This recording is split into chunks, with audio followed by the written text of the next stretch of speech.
So welcome back to Ravens Hockey Live. It's Tuesday morning in the studio. Mitch, Jeff, and Eric here. We're about to do the men's games tee-up for this weekend. Eric, you have that. Yeah, you know what, Jeff and I don't know if we're taking this at all, but you know what, a big game, obviously, against McGill, undefeated. And for me, one thing that stands up this weekend, if they want to beat them, is they're going to have to get a lot of that secondary scoring again. And we saw a lot of it in this game against Ottawa U. You know, they need the Graham Classens to step up and score a goal. You need the Lyndon Baines to step up and score a goal. Lyndon Bain had 2 goals against Ottawa U. Short-handed. Yeah, short-handed as well. You know, you're going to need that special teams play. Carleton scored on the power play. They scored short-handed. They're going to have to play that very physical game just like they did against Ottawa U and try to get production from all lines just like they did against Ottawa U as well. Do you agree that's a good model? I agree it's important to get scoring from all lines, but one thing to really look out for is the top line and the top 6. We didn't see a lot from those guys against Ottawa U. And as you just heard from listening to that interview with Marty Johnston, he's expecting guys like Jeff Hayes and Joe Plakatis to really step up in the second half. Now, this is their first year, and they're really just finding their mark in this league and improving every game. They played very well against Ottawa U, no doubt, but on the score sheet, you didn't see them coming up that often. I think that in order to beat a team like McGill, they're going to need those guys scoring as well down the stretch. They're going to need their big guns scoring, and I know that me and Mitch have talked about that in the past, the importance not only of their bottom 6 chipping in once in a while, but still in the end, your goals are going to come from your top 6, and if they're not scoring, usually you're not going to come out and score 8 goals. Also, of course, you're not usually going to come out and score 4 short-handed goals a game. I think that was something special, and that was amazing. But don't expect that to continue. Yeah, I mean, against a team like McGill, you're going to need every person on this team to come up and have a huge performance. And, I mean, they did that against Ottawa U, and they got 8 goals. And that's not going to happen against McGill. McGill is not that type of team that's going to give up 8 goals and 4 short-handed goals in a game. What I'm looking at is the Saturday game. After McGill's game on Friday, they play Concordia. And I think Concordia's only... They haven't been doing very well lately. They've lost a lot of games in a row, but they're only 6 points back of Carleton still. And Carleton really can't let that be a letdown game. It's a must-win game. The team has to defend their territory. They can't let the Concordia Stingers gain any ground on them. So, I mean, it's going to be hard.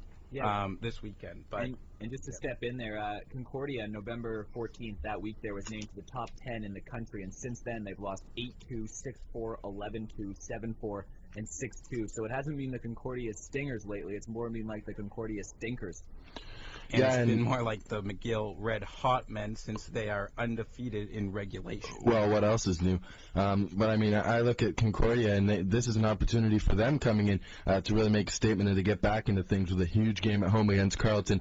And don't think they're going to forget about the first meeting they had with the Carleton Ravens at the Ice House when Carleton was ahead 3-0. Carleton was down 3-0, and they stormed back to win. You could say that was an early turning point in the season. One thing I would just like to point out, though, heading into the McGill game is that Francis Vero-Paul did not play in McGill's recent 6-2 win over Concordia. He is, however, expected to play against Carleton on Friday. He was a late scratch due to a knee injury, but he should be fine. And one thing also to add is that Alexander Picard Hooper, right? Alexander Picard Hooper stepped up in a big way with a 4-point game, and he moved in to the OUA East scoring lead 4 points now ahead of Francis Vero-Paul. So he's a big player to watch out for, too. So it's not all about Francis Vero-Paul over there in McGill. Yeah, and you know what, quickly, as we're running out of time here, we got 6 minutes to the hour here on CKCU. We can talk about the women. They got one big game against Concordia on the weekend. The Concordia Stingers, they're 4-4-2. They have a game, though, before they play Carleton on Sunday. Carleton 3-6-2. So, you know what, a real good chance for Carleton to get a win and catch up to Concordia in the standings. They're only 2 points behind them right now. Concordia plays on Friday night against Montreal. Now, Concordia lost to Carleton 2-1 in a shootout back in October, where Melanie McKnight for Carleton, she had the shootout winner, and Victoria Powers was absolutely sensational. Now, Coach Shelley Coolidge, she likes to rotate her goaltenders. And she played her other two goaltenders, Tamber Tisdale and Erie Karabuchi, on the weekend. So expect Victoria Powers to get the nod, where she was absolutely fantastic in the Ravens' second win of the year. Now, as for Concordia, they're coming off back-to-back losses against McGill. And they didn't get destroyed. They only lost by a few goals, and it's because of one player who Carleton's going to have to watch out for. And this is their goaltender, Audrey Doyon-Lassard. She stopped 36 of 39 and 25 of 28, respectively, in their last two games against McGill. Now, McGill is one of the best teams in the country. As you know, they're on a 93-game winning streak now, a regular season game winning streak. This is a team that can score goals when it really matters. They can put pucks in the net, and Audrey Doyon-Lassard has managed to shut them down and keep her team in the game. But Concordia doesn't score a lot of goals. They get outshot a lot. So, Mitch, what does Carleton need to do to beat Audrey Doyon-Lassard?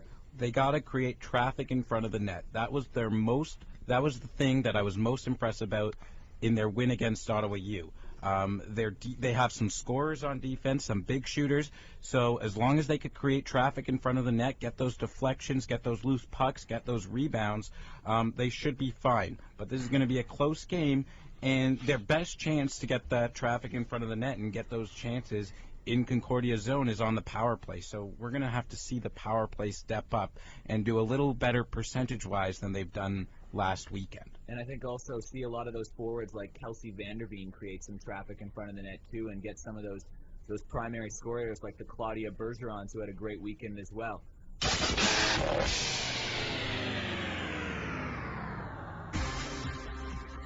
All right, and with that sound comes the OUA update. To follow up their 8-0 thrashing at the hands of Carleton on Friday night, Ottawa U took OUA East leaders McGill to a shootout on Saturday, but ultimately lost 3-2. The Nipissing Lakers continued their surge up the standings, beating Ryerson 7-3 on Saturday. Then on Sunday, UQTR leaped over the Ravens in the standings with a 3-1 win over Queens, while McGill dominated the suddenly stumbling Concordia Stingers 6-2. Nip then made it 2 for 2 on the weekend, shutting out RMC 6-0. The OUA standings look like this. McGill sits at top with 38 points, followed by UQTR with 26. Carleton sitting nicely in third with 24, but Nipissing hot on their tail with 23. For the women, McGill made their streak 92 in a row with a 5-1 win over U Ottawa on Friday night. They followed up that impressive performance with a 3-0 win to make it 93 over Concordia on Saturday. Carleton is now in fourth place in the Quebec Conference with 8 points. McGill remains undefeated with 12 wins.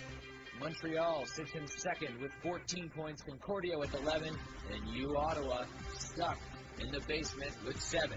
This has been your OUA Hockey Update.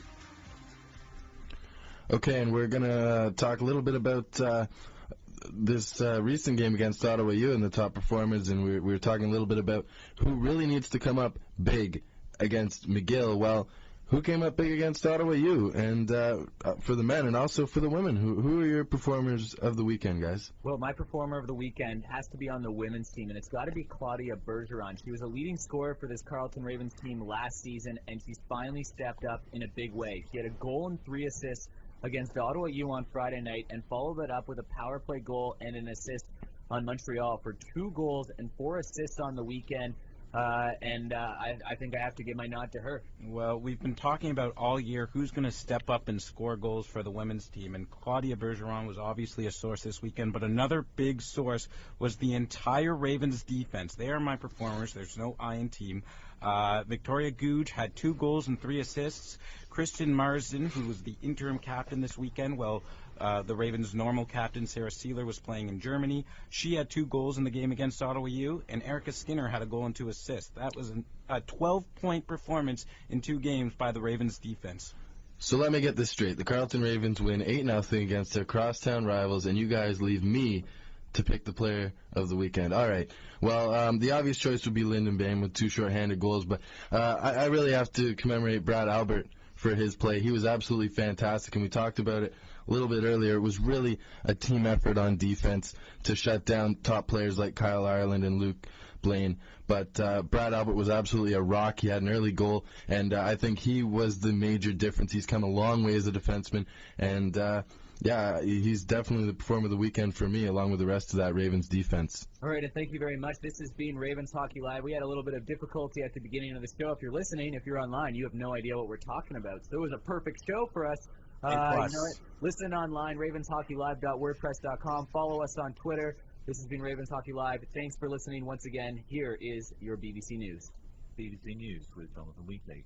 Police in Australia have urged residents to leave parts of Brisbane as the biggest floods in decades approach the country's third biggest city. Roads out of the city have been crammed with cars, and office workers have been fleeing the main business district. One local official said the level of the river Brisbane had risen by